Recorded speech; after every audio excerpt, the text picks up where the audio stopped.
Hello students, welcome in your social science class. Today we are going to discuss chapter 3rd of history, rise of Nazism and Hitler. In this video today we are going to discuss the destruction of democracy. On 30 January 1933, President Hindenburg offered the chancellorship, the highest position in the cabinet of minister, to Hitler.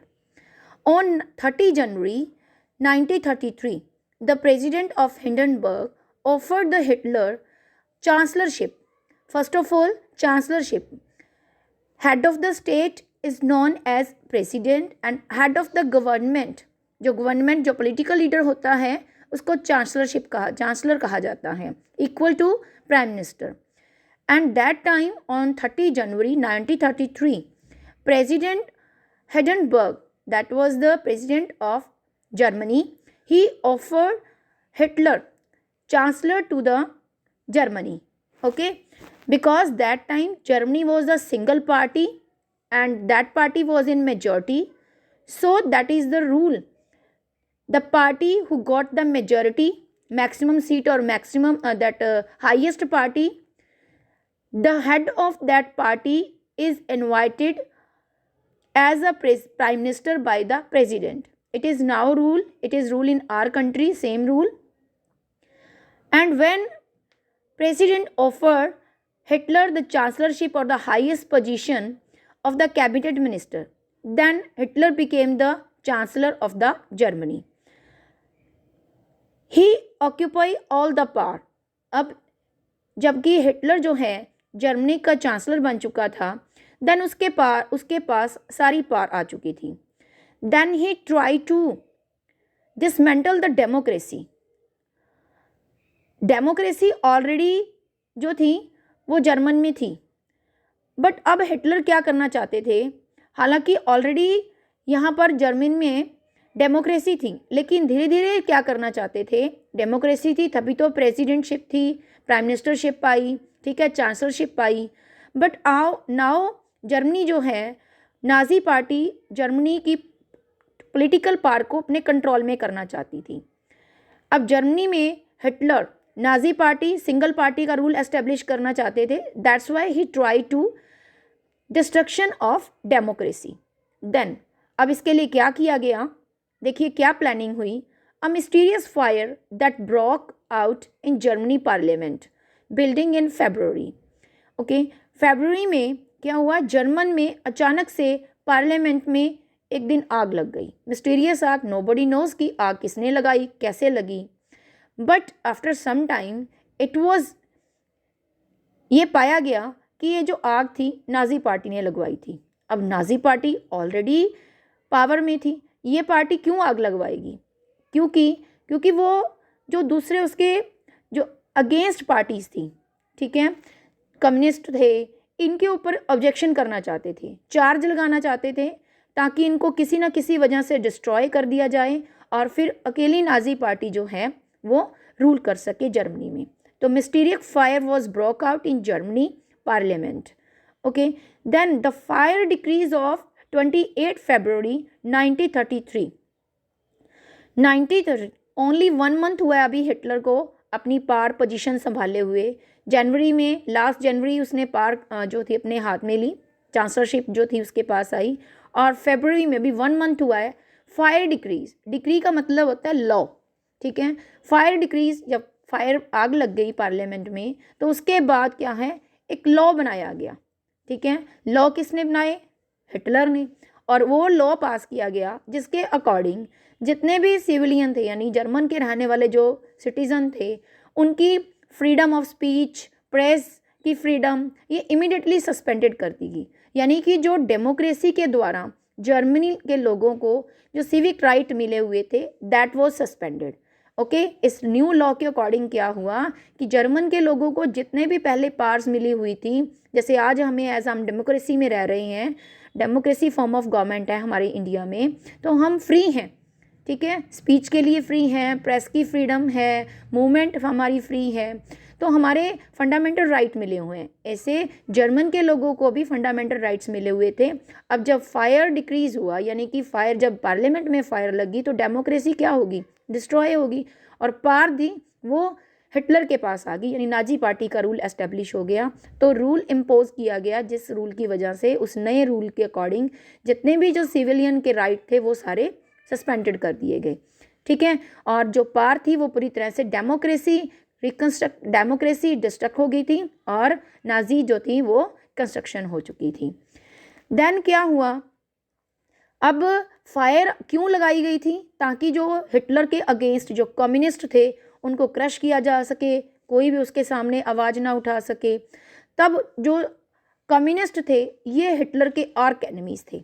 अब इनको क्या किया गया, जो जगह जगह पर थे, ठीक है, कम्युनिस्ट पार्टी के लोगों को उनके ऊपर ऑब्जेक्शन किया गया, चार्ज लगाया कि इन लोगों ने, जैसे कई बार क्या होता है, हमने किसी अपने दुश्मन को हराना है या अपना कोई आपका कोई अगेंस्ट होता है, तो आप कई बार हम क्या करते हैं, कई बार उसके ऊपर गलत चार्ज भी लगा दिया जाता है ताकि वो अपने आप ख़त्म हो जाए और आपका कंपटीटर कोई ना रहे और आप अच्छी तरह सर्वाइव कर सके। इसलिए नाजी पार्टी यहाँ पर क्या करती, सर्वाइव करना चाहती थी, ठीक है, फुल पार अपने हाथ में लेना चाहती थी। वैसे ऑलरेडी उसके पास ये पार आ चुकी थी, लेकिन वो चाहते थे कि जो कम्युनिस्ट हैं, जो उनके कट्टर दुश्मन हैं, ठीक है, आर्क एनिमीज़ हैं, उनको कम्प्लीटली डिस्ट्रॉय करना चाहती थी। तो इस चार्ज में उन कम्युनिस्ट लीडर को पकड़ा गया, जो कि अलग अलग जगह से पकड़ा गया उनको, और फिर उनको कंसंट्रेशन कैंप में डाला गया, यानी कंसंट्रेशन कैंप में डालकर उनका मास किलिंग किया गया, ठीक है, ताकि ये लोग जो कम्युनिस्ट पार्टी है, जो कम्युनिस्ट हैं, ये हिटलर के अगेंस्ट कोई आवाज़ ना उठा सके। उनको अरेस्ट कर लिया गया, ठीक है, जिनकी संख्या मिलियंस में थी उनको अरेस्ट किया गया और उनको कंसंट्रेशन कैंप में उनको की मास किलिंग की गई थी, ठीक है। अब इसके बाद क्या हुआ, जब इनको अलग अलग जगह से जो भी हिटलर को अपोज कर रहा था उस समय, ठीक है, उनको अरेस्ट किया जाता था और उनको प्रोसिक्यूटेड किया जाता था। टोटली कंट्री में नाजी रूल इम्पोज हो चुका था, ठीक है, और जो डेमोक्रेसी थी वो टोटली डिस्ट्रॉय हो चुकी थी, ठीक है। जो नाजी के जो भी पर्सन, जो भी पार्टी नाजी को अपोज करता था या नाजी को सपोर्ट नहीं करता था, उसको कंसंट्रेशन कैंप में डाल दिया जाता था और फिर उनका मास किलिंग किया जाता था, ठीक है। अब देखिए, कंसंट्रेशन कैंप में डालकर, यानी कंसंट्रेशन कैंप के बाद उनके पास मास किलिंग किया जाता था और टोटली जर्मन में जो पार थी वो हिटलर के पास आ चुकी थी। जर्मन में जो नाजी पार्टी एस्टेब्लिश हो चुकी थी। कम्युनिस्ट लीडर जो थे उनके ऊपर चार्ज लगाया गया था कि जो मिस्टीरियस आग जो है पार्लियामेंट में कम्युनिस्ट लीडर के द्वारा लगाई गई हैं, फिर उनको अरेस्ट किया गया इस चार्ज में और फिर उनको क्या किया, कंसंट्रेशन कैंप में उनका प्रोसिक्यूशन किया गया था, उनको मार दिया गया था, ठीक है। तो देखिए, next we will discuss about that on 3rd March 1933 the famous enabling act was passed. Now we will discuss what was the enabling act. ये इनेबलिंग एक्ट क्या था?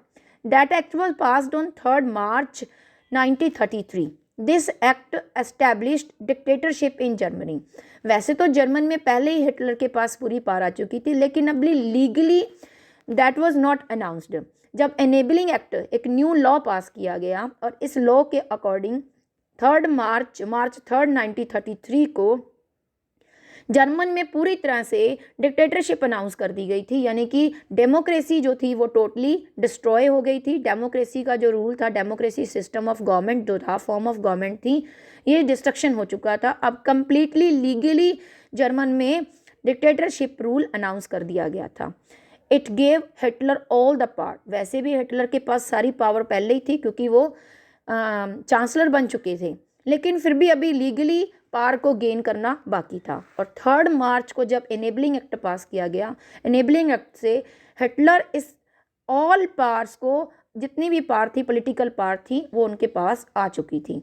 साइडलाइन द पार्लियामेंट, और पार्लियामेंट आपको पता ही मिस्टीरियस आग लग चुकी थी, तो पार्लियामेंट पहले ही डिस्ट्रॉय हो चुकी थी, तो पार्लियामेंट्री फॉर्म ऑफ गवर्नमेंट को डिस्ट्रॉय कर दिया गया था एंड रूल बाय डिक्रीज। और जो हिटलर ने रूल बनाए थे, जो हिटलर के रूल थे, उनको पास किया गया और उसके अकॉर्डिंग कंट्री में जो था रूल हो रहा था। यानी रूल बाय डिक्रीज, यानी कि जो लॉ पास हिटलर द्वारा पास किए जाते थे, अब वो रूल कंट्री पर इम्पोज किए जाएंगे, उसके अकॉर्डिंग कंट्री चलेगी। Parliamentary rule of government finish हो चुका था, ठीक है।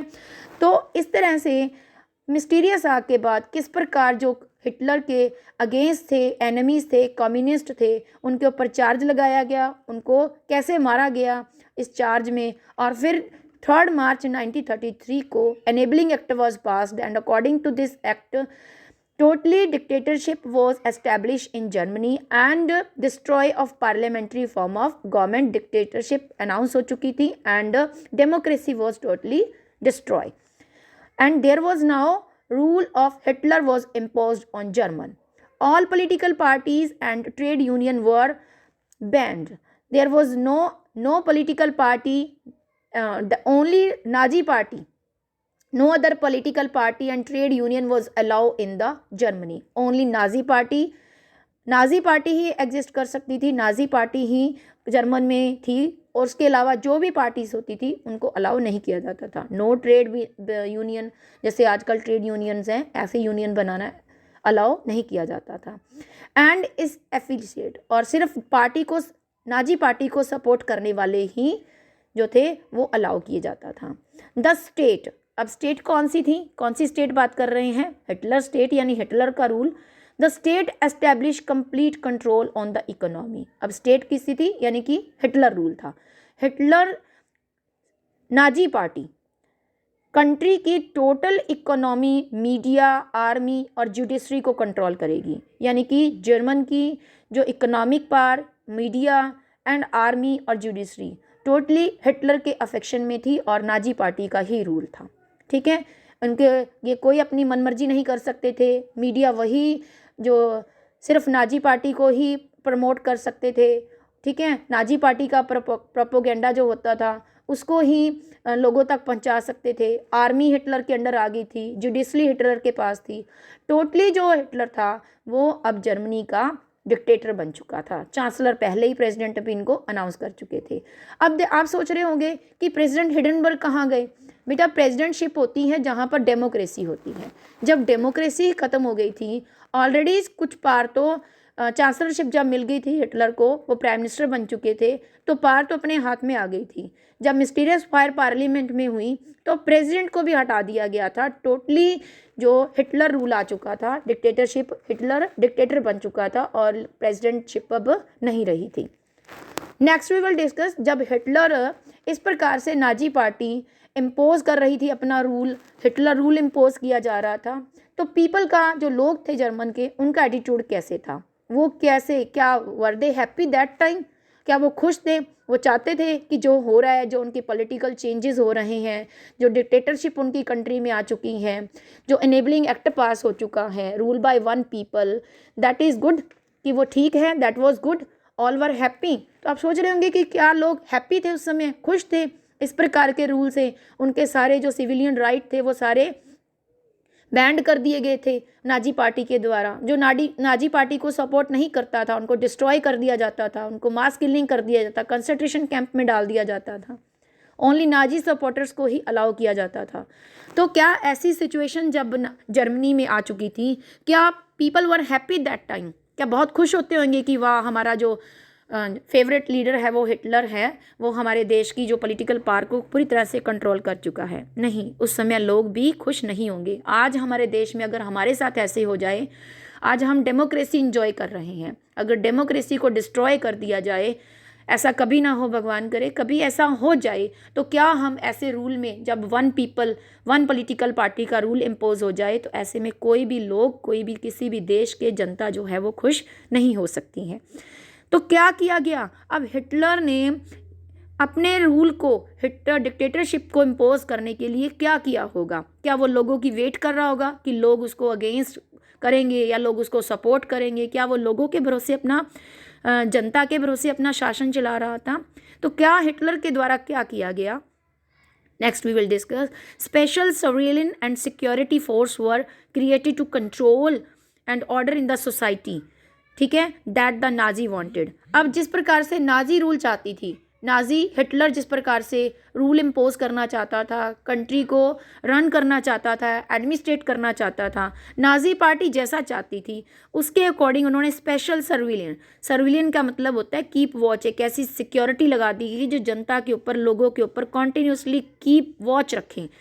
एंड सिक्योरिटी फोर्स बनाई गई ताकि वो जैसे लोगों को चाहते हैं सोसाइटी को लॉ और ऑर्डर पास कर सकें, ताकि सोसाइटी उनके अकॉर्डिंग चले जैसे कि नाजी चाहते थे। Apart from the already existing regular force already Germany में थी, that was in green dress, जो ऑलरेडी जर्मन में थी, in a green uniform and S A storm trooper, जो क्या करते थे, storm trooper special army imposed की गई थी जो जर्मन की सोसाइटी के ऊपर, लोगों के ऊपर कॉन्टिन्यूसली कीप वॉच रखती थी ताकि वो किसी प्रकार से हिटलर को अपोज ना कर सकें। दीज इंक्लूड, अब जो जो सेना होती थी उनकी ऐसे होते थे, उनमें क्या चीज़ इंक्लूड की गई, गेस्टेपो में क्या था, सीक्रेट स्टेट पुलिस। अब स्टेट पुलिस स्टेट किसकी थी, हिटलर की थी, तो हिटलर के द्वारा स्पेशल सीक्रेट पुलिस जो थी वो इंक्लूड की गई थी अपनी आर्मी में। S A means that production squad. अब जैसे नाजी लोग थे, नाजी पार्टी थी, अपने प्रोपोगेंडा को प्रोपोगेट कर रही थी, अपने जो चाहती थी वैसा रूल इम्पोज कर रही थी। अब जनता इसका अपोजिशन भी कर सकती थी, जनता इसको अपोज भी कर सकती थी, कोई और पॉलिटिकल पार्टी भी उसको अपोज कर सकती थी। इसके लिए अब नाजी जो लीडर्स थे उनको खतरा भी हो सकता था, तो स्पेशल प्रोटेक्शन प्रोवाइड की गई थी, स्पेशल प्रोटेक्शन स्क्वाड प्रोवाइड किया गया था ताकि नाजी को प्रोटेक्ट किया जा सके। Criminal police and security services SD appoint की गई थी। तो आप इस प्रकार से देखते हो कि जर्मनी में हिटलर ने अपने जब डिक्टेटर बनने के बाद अपने आप को और अपनी पार्टी को प्रोटेक्ट करने के लिए किस प्रकार सिक्योरिटी टाइट कर दी थी और किस प्रकार जो उसने डिफरेंट काइंड की जो पुलिस थी वो जर्मन में इंक्लूड की गई थी। It was the extra constitutional power of these newly organized force that gave the Nazi state its reputation the most dreadful criminal state। अब देखिए ये इनको स्पेशल पावर दी गई थी, वॉज स्पेशल कॉन्स्टिट्यूशनल पावर मिल चुकी थी जो जर्मन न्यूली ऑर्गेनाइज्ड हुआ था। डिक्टेटरशिप अभी नाजी पार्टी के हाथ में आ चुकी थी, टोटल नाजी पार्टी का रूल इम्पोज हो चुका था। तो किस प्रकार से जो स्टेट में डिक्टेटरशिप जो रूल इम्पोज हो चुके थे, हिटलर के रूल्स, नाजी पार्टी के रूल इम्पोज हो चुके थे, तो किस प्रकार से लोगों को प्रोसिक्यूट किया जाता होगा जो हिटलर के अगेंस्ट होते थे। People could now be detained in Gestapo, जो भी लोग इसका विरोध करते थे, नाजीज का फॉलो नहीं करते थे, नाजीज के अगेंस्ट थे, उनको किस प्रकार गेस्टेपो यानी कि जो सिक्योरिटी स्टेट पुलिस थी इनके द्वारा गैस चैम्बर में इनको ले जाया जाता था, कंसंट्रेशन कैंप में रखा जाता था, वहाँ पे इनको टॉर्चर किया जाता था, ठीक है, और फिर इनको वहाँ पर मार दिया जाता था, ठीक है, इनको अरेस्ट कर लिया जाता था। जो भी पीपल, लोग या पार्टी हिटलर को या उसकी नाजी पार्टी के प्रोपोगेंडा को एक्सेप्ट नहीं करते थे, उनको कंसंट्रेशन कैंप में रखा जाता था और फिर विदाउट एनी उनकी विल के अरेस्ट किया जाता था, कोई लीगल प्रोसेस। अब आज किसी पर्सन को, ठीक है, अरेस्ट करना है तो उसके लिए लीगल प्रोसीजर होता है, एफआईआर होती है, इन्वेस्टिगेशन होती है, पुलिस के द्वारा उसको अरेस्ट वारंट दिए आते हैं, फिर उस पर्सन को अरेस्ट किया जाता है, यानी कोई चार्ज लगाया जाता है, ट्रायल के लिए लेके जाया जाता है। लेकिन यहाँ पर जो लोगों को टॉर्चर किया जाता था, जो लोग अगेंस्ट होते थे, उनकी विल के अकॉर्डिंग विल नहीं होती थी, उनको अरेस्ट कर लिया जाता था, ठीक है, और फिर उनको विदाउट लीगल प्रोसेस, कोई लीगल प्रोसेस नहीं होती थी, इसके बदले में उनके ऊपर विदाउट किसी चार्ज के उनको ऐसे ही अरेस्ट कर लिया जाता था और फिर उनको कंसंट्रेशन कैंप में रखकर उनकी मास किलिंग की जाती थी। देखिए इस प्रकार जैसे आपने देखा कि किस प्रकार जो हिटलर था उसने अपनी डिक्टेटरशिप कैसे, जो हिटलर ने जर्मनी में अपने डिक्टेटरशिप को इम्पोज किया था और किस प्रकार से अपनी सिक्योरिटी के लिए उसने रेगुलर पुलिस अपॉइंट की थी और डिफरेंट काइंड की पुलिस उसने सिक्योरिटी जो थी जर्मन में इम्पोज की थी। लोगों को किस प्रकार टॉर्चर किया जाता था और हिटलर के द्वारा बनाए गए रूल्स को फॉलो करने के लिए उनको फोर्स किया जाता था विदाउट उनकी विल के। तो आज हमने पढ़ा डिस्ट्रक्शन ऑफ डेमोक्रेसी, किस प्रकार जर्मनी में डेमोक्रेसी थी वो नाजी पार्टी के द्वारा डिस्ट्रॉय कर दी गई थी और हिटलर रूल यानी कि डिक्टेटरशिप अनाउंस हो चुकी थी। ठीक है, in the next video we will discuss about the reconstruction. क्या हिटलर का जो मेन मकसद था क्या सिर्फ यही था कि जो डेमोक्रेसी है उसको डिस्ट्रॉय करना? उसका मेन मकसद सिर्फ डेमोक्रेसी को डिस्ट्रॉय करना नहीं था। उसने जैसे पहले लोगों से प्रॉमिस किया था कि वो जर्मनी को सेटअप कर देगा, जो भी वार में उसका लॉस हुआ इकोनॉमिक, पॉलिटिकली और सोशली, जो भी लॉस हुआ है, सोसाइटी को लॉस हुआ है, वो जर्मनी को फिर से सेटअप कर देगा। तो वो नेक्स्ट वीडियो में हम देखेंगे किस प्रकार हिटलर ने डिक्टेटर बनने के बाद जर्मनी को रिकंस्ट्रक्ट किया था। Okay, thank you, have a nice day.